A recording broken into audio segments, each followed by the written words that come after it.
So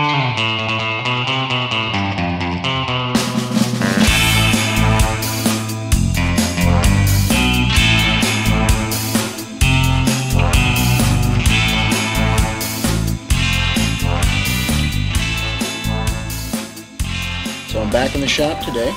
Oh, dining room. It's more like it.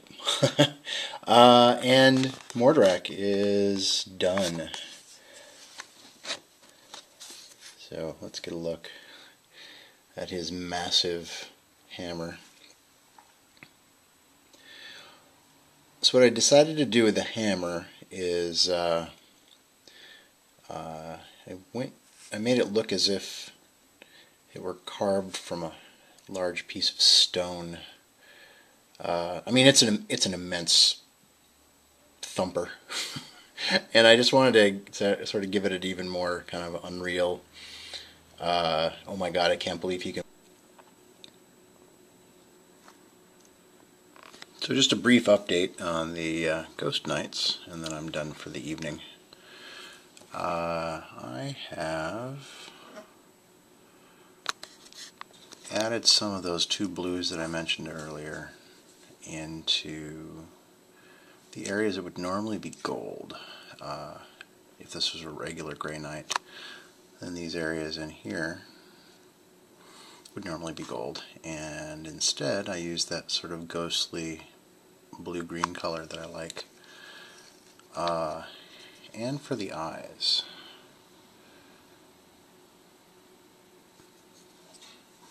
and I really, really like how that turned out. So it gives the guys sort of a nice overall glow to them that I think is really kind of interesting. And I think in the end they're going to be pretty cool. So anyway, like I said, just a brief update. That's all for now, and I'll talk to you later. In many cases. So what I did is I utilized, the first thing was Meridius Blue. It's a P3 color, so that's the darkest tone. And then Arcane Blue. I really like this color. It's just got a hint of green. Actually, they both do. I mean, these are both essentially green blues. Slightly aqua. And then the highlight color is just the Arcane Blue mixed with some white to bring it up to that sort of almost glowing quality there.